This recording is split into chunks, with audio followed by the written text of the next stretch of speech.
说话是一门学问，更是一门影响人际关系的艺术。很多时候，一句话能让人心生好感，也能让人对你产生距离感。会说话的人，即使简单几句，也能让人如沐春风；而不会说话的人，哪怕话再多，也可能让人感到不适，甚至惹人生气。那么，怎样才能让人觉得舒服，愿意与你沟通？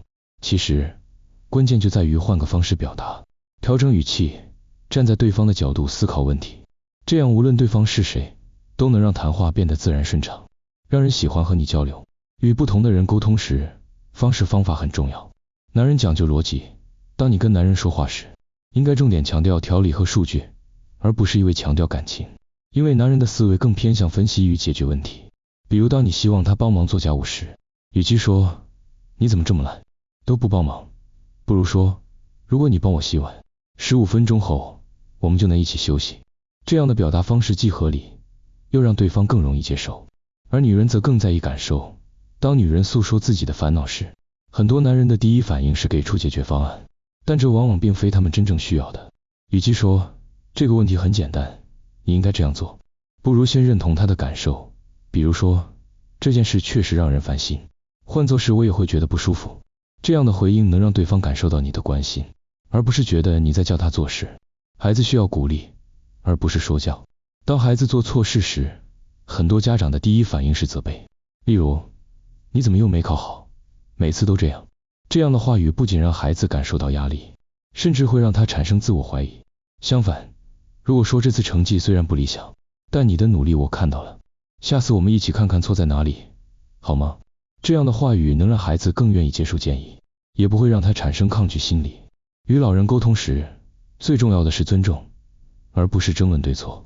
很多年轻人喜欢用现代观点去纠正老人的传统思维，比如当老人说以前的人生活简单，没有那么多讲究，有些人可能会反驳说那是因为以前的条件差，现在科技发达了。这种纠正方式会让老人觉得自己的经验被否定。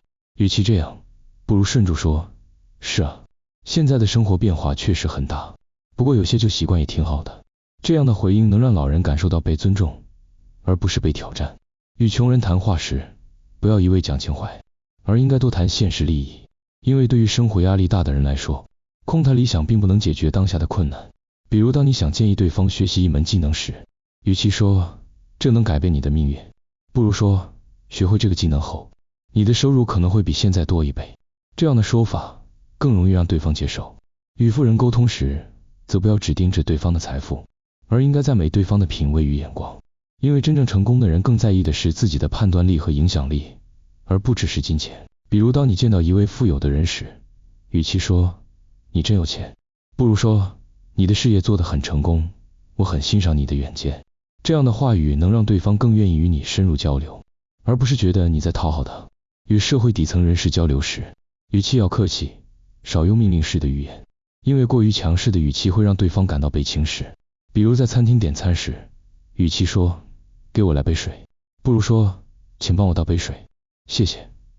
这样的小改变能让对方感受到尊重，也能让你的形象更加亲切。与性格急躁的人沟通时，则要简洁明了，不要拐弯抹角，因为他们不喜欢拖泥带水的对话方式。比如当你想告诉上司一件事情时，与其铺陈一大堆背景，不如直接说这件事有2个关键点，第一是，第二是，这样能让对方迅速抓住重点，也不会因为等太久而不耐烦。当你与比自己厉害的人交流时，最好的方式不是讨好对方，而是展现自己的价值。因为真正厉害的人更尊重有能力的人，而不是只会阿谀奉承的人。比如当你想与一位成功人士建立关系时，与其说我很佩服你，不如分享你的见解，说我对这个行业也有一些研究，有个想法，不知道您怎么看。这样的方式能让对方对你产生兴趣，而不是觉得你只是在巴结他。想要避免矛盾，最重要的原则就是少讲个人观点，多陈述事实。因为观点往往带有主观色彩，而事实则是客观的。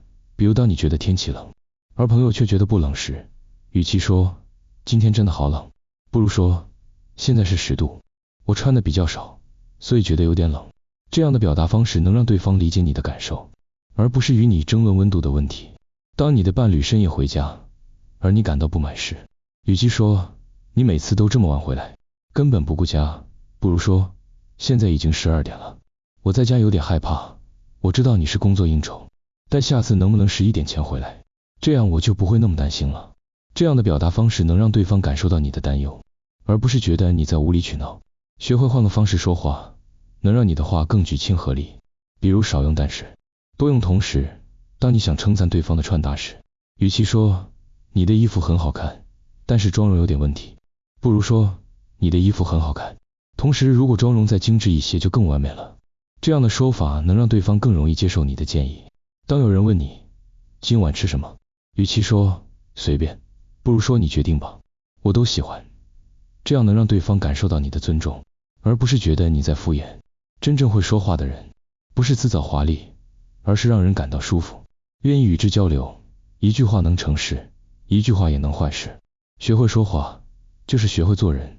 当你掌握了这些技巧，你会发现身边的人都更愿意与你相处，你的人际关系也会变得更加融洽。